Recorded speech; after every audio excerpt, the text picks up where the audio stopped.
Welcome to Presence Talks, a space where we return to the present moment, to remember who we truly are.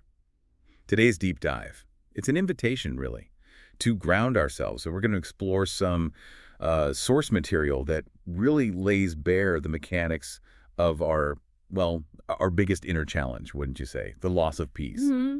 That feeling we all know. Yeah. And we're looking for that path to true inner freedom, a freedom found not by changing everything outside us, but by cultivating the state of presence itself. It feels urgent, actually, and, really necessary. Because the knowledge we're looking at today, it illuminates the one thing that truly deeply matters. Which is? Our ability to maintain our internal sovereignty, our inner state. We're sort of defining and then dissecting the structure of inner freedom, recognizing that the core of fulfillment, it's already here. It's just, buried under all these layers of mental activity. Okay, let's unpack that right away. This foundational idea, the sources. They seem quite careful to distinguish between the usual chase for happiness and what genuine inner peace actually is. So what is that defining state, the one we're trying to reclaim? Well, the material defines true inner peace as a deep, resonant sense of aliveness and feeling fulfilled, really, in the core of your being. And crucially, this isn't that ecstatic peak joy that we often chase, the high you get from, achieving a big goal or some sudden thrill. Right, those highs are great, but they don't last, do they? Exactly. Those peak states, while lovely, they're just, chemically, neurologically, they're temporary. They are, by their very nature, unsustainable. If you try to live only in that ecstatic state, you'll just find yourself in this perpetual cycle, right? Craving the next high, crashing when it fades. It's exhausting. Okay, so if the goal isn't that sort of manic high, what's the sustainable alternative? How does this true peace, how does it show up in daily life? It shows up as, the sources describe it as a peaceful, intensely alive energy field operating in the background of your existence. An energy field, like a hum. Yeah, like a deep, continuous hum of fulfillment. You don't have to, generate it. It's presented as a fundamental state of being that's always accessible when the mental noise quiets down, and it's independent of the form your life is taking at that moment. That sounds incredibly grounding, like an anchor in a storm. Yeah. And the source material really emphasizes that this state is the most precious thing we possess. Why is its value considered so much greater than, external success or conditions? Because if you possess this state, if you can access it, the entire external landscape just shifts. It becomes almost non-relevant to your sense of well-being. The sources are really clear on this. This inner alignment is far more important, far more valuable than where you are, who you're with, or, what's happening around you. So if you have inner peace, then external adversity can be met with clarity, with resilience. But if you lack it, even external paradise feels, hollow or precarious, maybe. You're always waiting for the other shoe to drop. Okay, but here's the paradox, isn't it? The one every listener instantly recognizes. If this piece is so precious, so foundational, why do we constantly, habitually give it up? What's the core challenge there? The challenge. It lies in our most common mental habits, the ones we mistake for, necessary thinking or just how things are. We lose this precious state instantly, repeatedly, all throughout the day. So our mission for this deep dive is really to observe the precise mechanism of that loss, to catch ourselves in the very act of, surrendering our internal sovereignty. Right. Okay, let's move into that mechanism then, the mechanism of unconsciousness, as the source calls it. If we pay really close attention, what's the very first signal that we've lost touch with that peaceful, alive field you described? The loss happens. It's instant. It happens the moment a thought arises that tries to define or label or most often judge the situation we're currently in. A thought. Yeah, and that thought almost invariably takes the form of resistance, right? A complaint or a demand, things like, this shouldn't be happening, or I deserve better than this, or even just, this is bad. It's that moment our internal commentary turns against the reality of the present moment. Okay. So it's the commentary, the thought about the situation, not the situation itself, that collapses the peace. But why is that mental judgment so devastating? It feels so natural sometimes to think, this line is taking forever. It feels natural because of what the source identifies as the error of inseparability. And this is basically the definition of unconsciousness in action. The error is this profound, ingrained belief that the thought you have about a situation is completely inseparable from the objective reality of the situation itself. So you don't see it as just a thought. Exactly. You don't recognize it as just a temporary, subjective mental creation. To the unconscious mind, the thought is the situation. They're fused. That is a dangerous leap, isn't it? The judgment becomes fused with reality.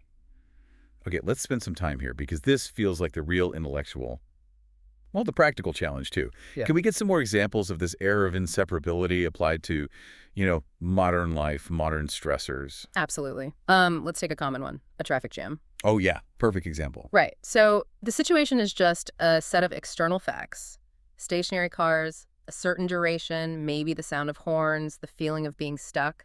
That's the objective reality. Okay. Neutral facts. But the thought is, this is a total waste of my time. These other drivers are idiots. This is an outrage. The error of inseparability means you feel the outrage is somehow inherent to the traffic jam itself. Rather than seeing it as. Rather than realizing the outrage is purely a mental overlay, something you generated in response to those neutral facts. Wow. So the immediate consequence of that fusion is that we're no longer reacting to the actual fact, the stationary cars. We're reacting to the story we're telling ourselves about the stationary cars. Precisely. Or think about workplace conflicts. Someone sends you a curt email. Happens all the time. Right. The fact is just the text on the screen, words. But the error of inseparability instantly turns it into, that person is so rude, they're trying to undermine me, I need to defend myself right now. And your entire internal landscape just collapses because you believe your thought about their intention is their actual motivation and intent. You've given up your peace. Instantly. The moment you identify your mental label, your story, as the objective truth of the situation. Let's go back to the source's really simple but powerful example just to drive this home again. The statement, it's a dreadful day because it's raining. Yes. When you dissect that one, the mechanism becomes so clear, doesn't it? You have two separate things happening. One, the day, characterized by the physical phenomenon of rain, just water falling from the sky, a neutral external condition. Okay, that's what is. Exactly. And two, the mental judgment, the label, dreadful. The dreadful part is manufactured entirely in the mind. It expresses resistance to the condition of rain. And the word because links them. Right. By linking them with because, the mind insists that the day itself possesses the quality of dreadfulness. But the reality is, it's just raining. The dread is added. This applies even to physical discomforts then. Like we talk about standing in a long line at the DMV or somewhere, and we label it unacceptable or just dreadful. What does the practice of disentangling actually separating the thought from the reality? What does that feel like in the moment? Is it just a mental trick? It's not a trick, no. It's more like a shift in perspective. And yes, the sources do suggest it involves a pause, a moment of awareness. When you notice that mental label arise, this line is unacceptable. The disentangling exercise is the practice of just seeing clearly. Okay, here is what is actually happening. My body is standing here, stationary, waiting.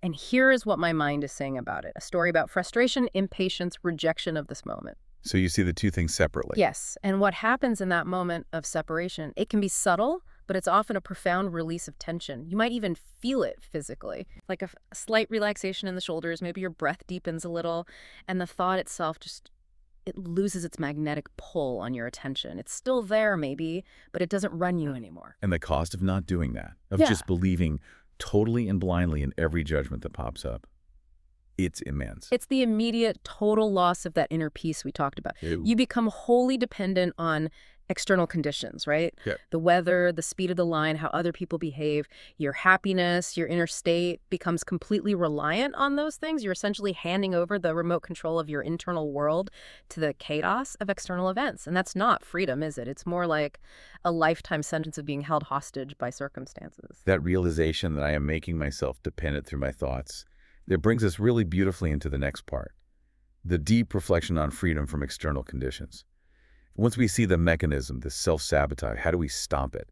Where's the power to just relinquish that judgment, let it go? Well, the true moment of liberation, according to the sources, comes when you realize you have this immense innate power to simply relinquish the judgment, to choose to no longer believe in it. It's like an act of recognizing these mental thought patterns as, well, optional, not mandatory directives you have to follow. So the real test of the practice isn't about suddenly feeling joyful in the middle of a traffic jam. No, not necessarily. But it's about the immediate cessation of the habitual reactive judgment, the complaining. Exactly.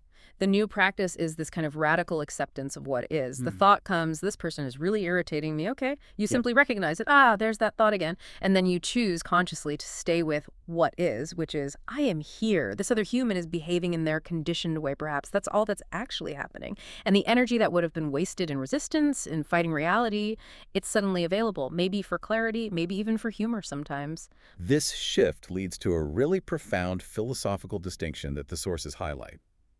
The difference between actual suffering and just physical discomfort. We often treat discomfort as suffering, don't we? Why is that distinction so hard to grasp when we're caught up in the moment? Because the mind cleverly uses the discomfort as proof that the situation is wrong, and therefore it validates the suffering, the mental resistance.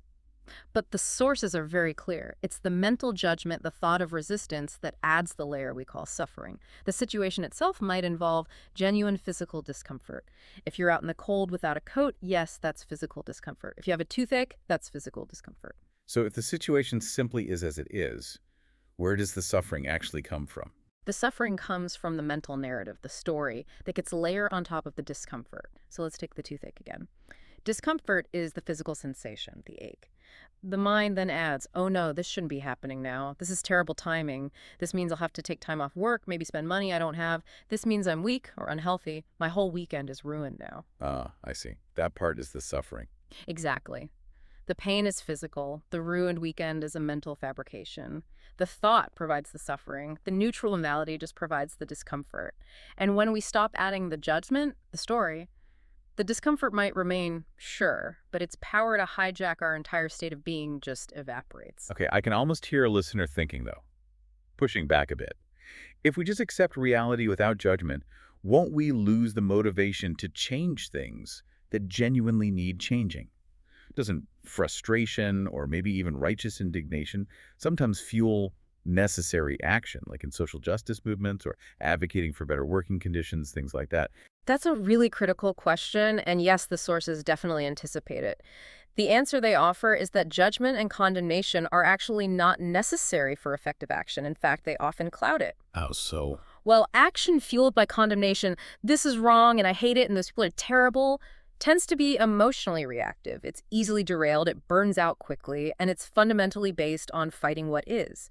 Whereas action fueled by clarity and presence, seeing, okay, this situation causes unnecessary harm and I see a better way forward, that's strategic. It's sustained. It operates from a place of intelligence, not just irritation. So you still know what needs to be done. Absolutely. You can still take action, often much more effective action, but it's not based on that negative, condemning energy. It comes from a clearer place. Okay, so acceptance isn't passive resignation at all.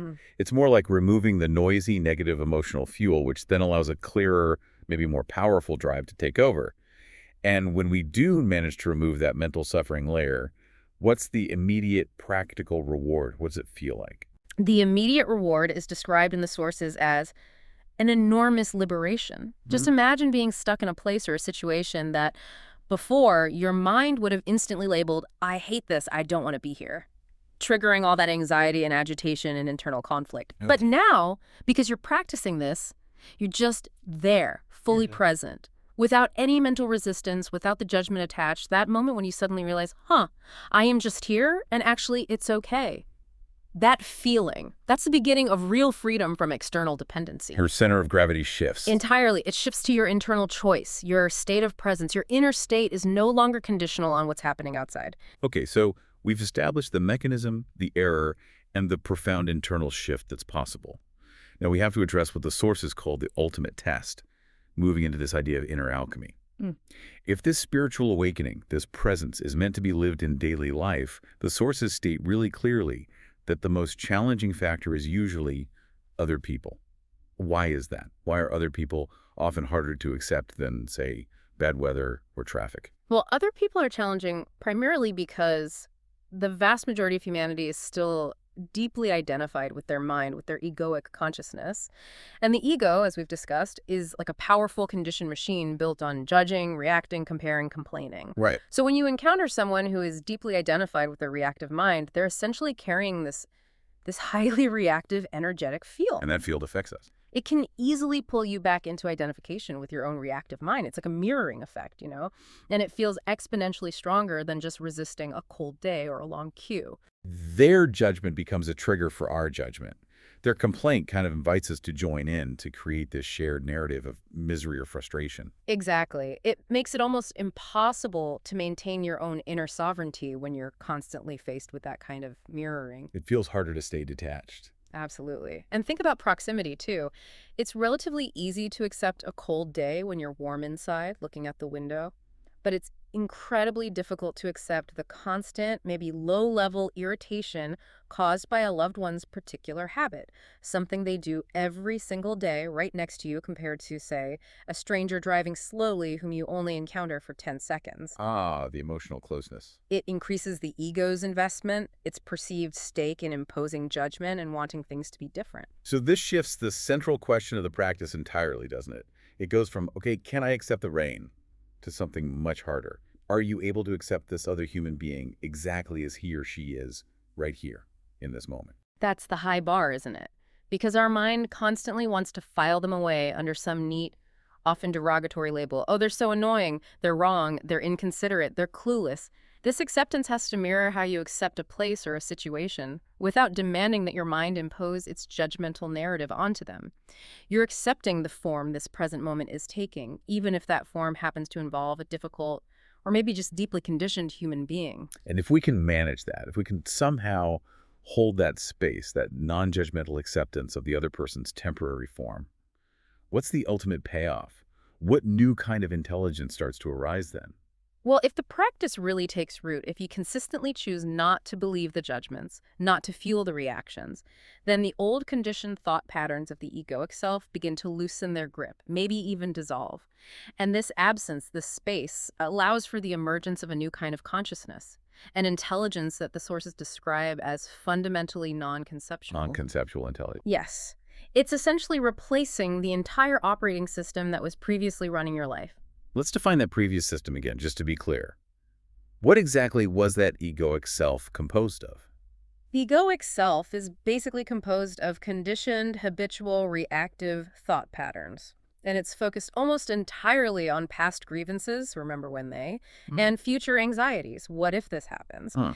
Its primary activity, often totally unconscious, is just looking for the next thing it can react to, the next thing to judge, complain about, or resist. It seeks conflict. In a way, yes. Because conflict reinforces its identity as the one who is right, or the one who is suffering, or the victim. It needs problems to feel real.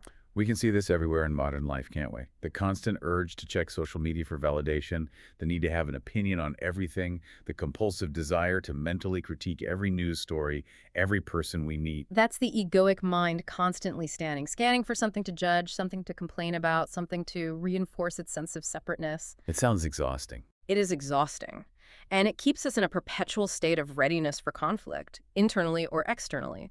Many human minds are essentially just egoic minds searching for external validation or something to push against. But as we practice this de-entangling, these egoic structures weaken. And that allows this deeper, non-conceptual intelligence to emerge and gradually replace it. Okay, so what does this non-conceptual intelligence look like in operation? Right. Does it mean we become passive, like we just stare blankly at the world and do nothing? Not at all. It absolutely operates in life. This consciousness, this deeper intelligence is non-judgmental, yes, but it looks at the world without needing to impose all those interpretive judgments on it. It's a way of seeing that acknowledges reality in its fullness, its beauty, its challenges, its complexity, without that constant need to label every single facet as good or bad, right or wrong. It allows you to act from a place of profound awareness rather than just habitual reaction. So action that stems from this deeper intelligence must be incredibly efficient, right, and powerful. Yeah. So it's not wasting energy on all that internal resistance and complaining. Exactly right. When you act from non-judgment, you're addressing the situation as it factually exists. If there's a problem that needs fixing, you fix it, but without first spending an hour mentally condemning the person or the circumstance you think caused the problem. The moment you are free from depending on your internal thoughts about the conditions, you become free from depending on the external conditions themselves. That's the liberation. But this practice clearly requires continuous vigilance, which brings us nicely to the integration phase. How do we make this a lived, continuous reality? Let's just reinforce that point about action without condemnation. If I don't condemn a situation I perceive as negative or unjust, how do I know what action is required? Why don't I just become a doormat? That capacity for effective action is actually inherent to presence. When you observe a situation clearly without the fog of judgment and reactivity, the necessary action often becomes immediately apparent.